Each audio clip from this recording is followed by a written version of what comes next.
ಕಲಾವಿದೆ ರಿಯೋ ತತ್ಸುಕಿ ಭವಿಷ್ಯವಾಣಿಗೆ ಜನ ಬೆದರಿದ್ದು ಯಾಕೆ ಅಂತ. ಜಪಾನ್ನಿಂದ ಫಿಲಿಪೀನ್ವರೆಗೆ ಭೂಕಂಪ ಸಂಭವಿಸೋದು ಪಕ್ಕಾನ? ಹಾಗಾದ್ರೆ ಜುಲೈ 5ರ ಶನಿವಾರ ಬೆಳಗ್ಗೆ ಕಾದಿದೆಯ ಭಾರೀ ಗಂಡಾಂತರ. ಭೂಕಂಪದ ಬೆನ್ನಲ್ಲೇ ಭಾರೀ ಸುನಾಮಿಯ ಎಚ್ಚರಿಕೆಯನ್ನು ಕೂಡ ಕೊಟ್ಟಿದ್ದಾರೆ.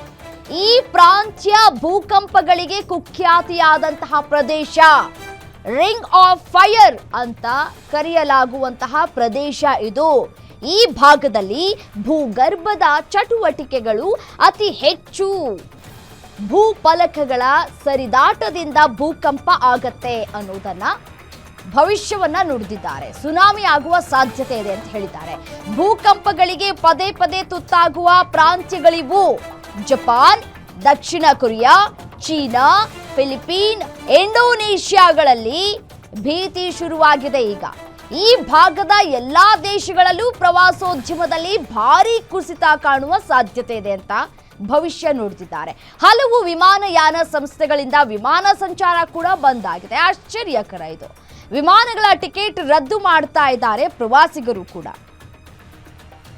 2025ರಲ್ಲಿ ಜಪಾನ್ನಲ್ಲಿ ಭೀಕರ ಸುನಾಮಿ ಆಗುತ್ತೆ ಅಂತ ಹೇಳಿ ಭವಿಷ್ಯವನ್ನ ನುಡಿದಿದ್ದಾರೆ. ಭವಿಷ್ಯದ ಎಚ್ಚರಿಕೆ ಇರಲಿ. ಸೊ ಹಾಗಾಗಿ ಪ್ರಯಾಣಗಳನ್ನು ಕೂಡ ರದ್ದು ಮಾಡಲಾಗ್ತಾ ಇದೆ.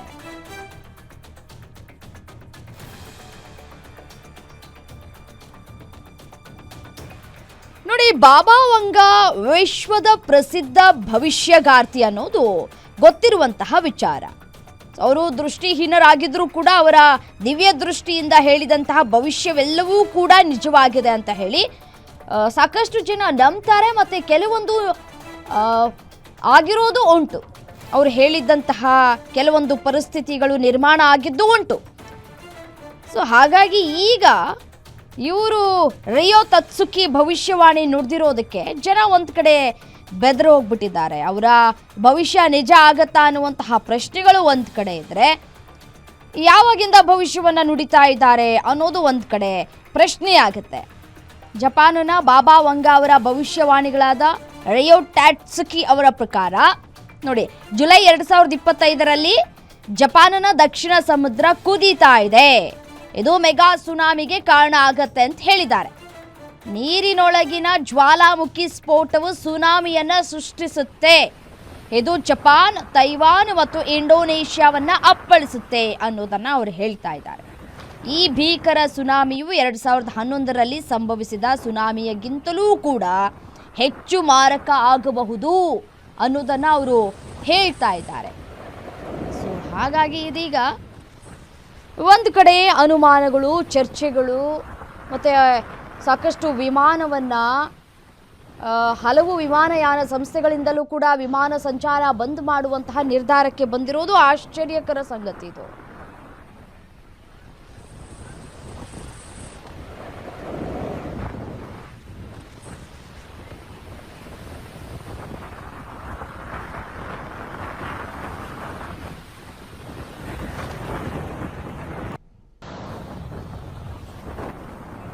ಇದೇ ವಿಚಾರಕ್ಕೆ ಸಂಬಂಧಪಟ್ಟಂತೆ ಮತ್ತಷ್ಟು ಡೀಟೇಲ್ಸ್ ಕೊಡ್ತಾ ಹೋಗ್ತಾರೆ ನ್ಯೂಸ್ ಡೆಸ್ಕ್ನಿಂದ ಡಿಜಿಟಲ್ ಎಡಿಟರ್ ದಿಲೀಪ್ ನೇರ ಸಂಪರ್ಕದಲ್ಲಿ ಭಾಗಿಯಾಗಿದ್ದಾರೆ. ದಿಲೀಪ್, ಯಾರೀ ರಿಯೋ ತತ್ಸುಕಿ? ಏಕೆ ಈ ಹಿಂದೆಯಿಂದಲೂ ಕೂಡ ಭವಿಷ್ಯವನ್ನ ನುಡಿತಾ ಇದ್ರ?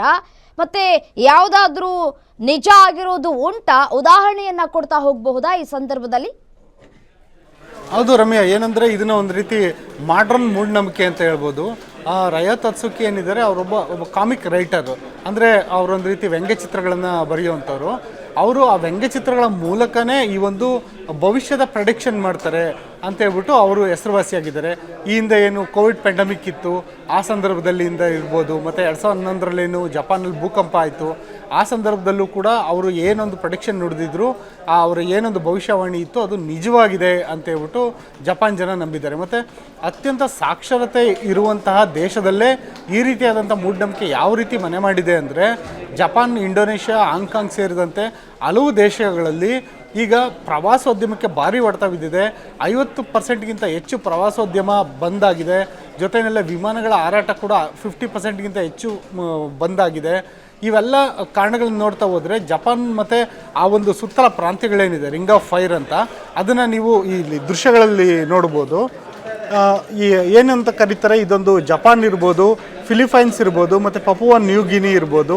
ಈ ಒಂದು ಭಾಗ ಏನಿದೆ ಇಲ್ಲಿಂದ ಹಿಡಿದು ಉತ್ತರ ಅಮೇರಿಕಾ ಮತ್ತು ದಕ್ಷಿಣ ಅಮೇರಿಕಾವರೆಗೂ ಏನೊಂದು ಈ ಒಂದು ಭಾಗವನ್ನು ಇದನ್ನು ರಿಂಗ್ ಆಫ್ ಫೈರ್ ಅಂತ ಕರೀತಾರೆ, ಅಂದರೆ ಅಗ್ನಿಯ ಉಂಗುರ ಅಂತೇಳ್ಬಿಟ್ಟು.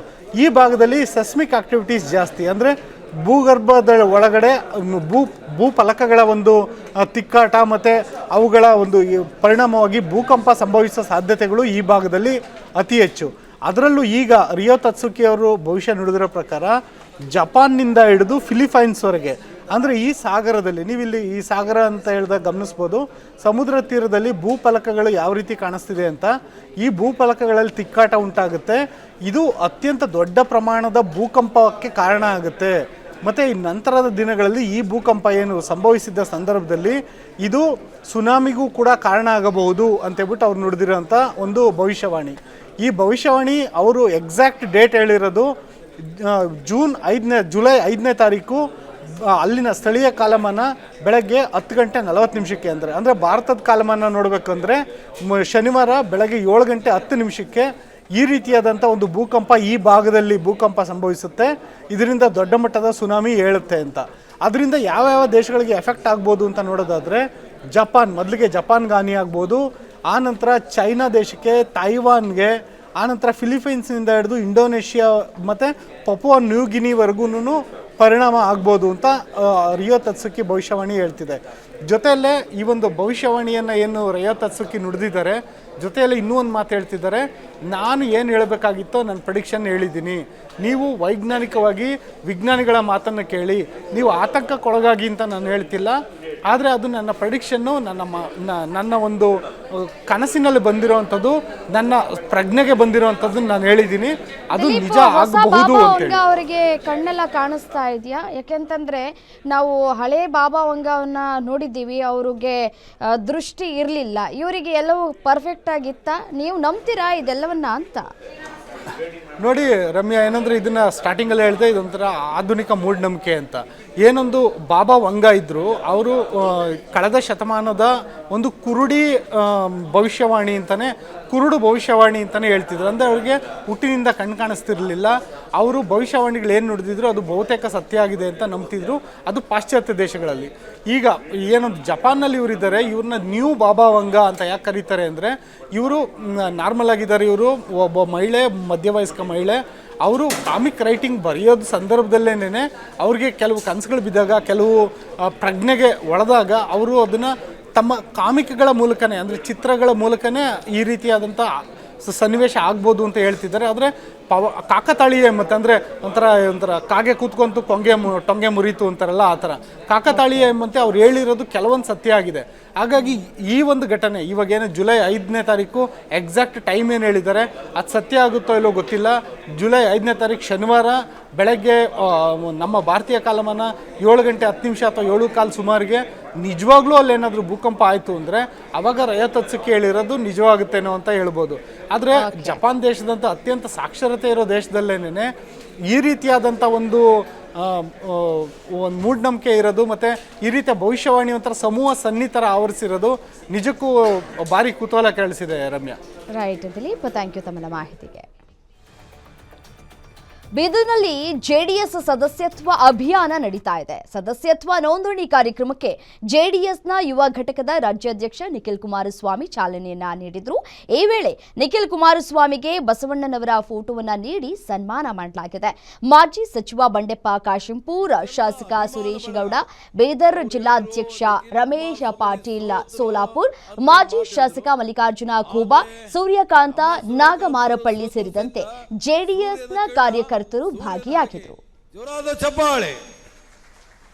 ಈಗ ಸನ್ಮಾನ ಶ್ರೀ ಮಲ್ಲಿಕಾರ್ಜುನ ಎಸ್ ಖೂಬಾ, ಮಾಜಿ ಶಾಸಕರು, ಬಸವ ಕಲ್ಯಾಣ ಕಾರ್ಯಕರ್ತರಿಗಾಗಿ ತಮ್ಮ 2 ಮಾತುಗಳನ್ನು ಇಲ್ಲಿ ನಮ್ಮೊಟ್ಟಿಗೆ ಹಂಚಿಕೊಳ್ಬೇಕು. ಮಲ್ಲಿಕಾರ್ಜುನ ಖೂಬಾ ಬಸವ ಕಲ್ಯಾಣದ ಜನಪ್ರೀತಿಯ ಮಾಜಿ ಶಾಸಕರು, ಜೋರಾದ ಚಪ್ಪಾಳೆ.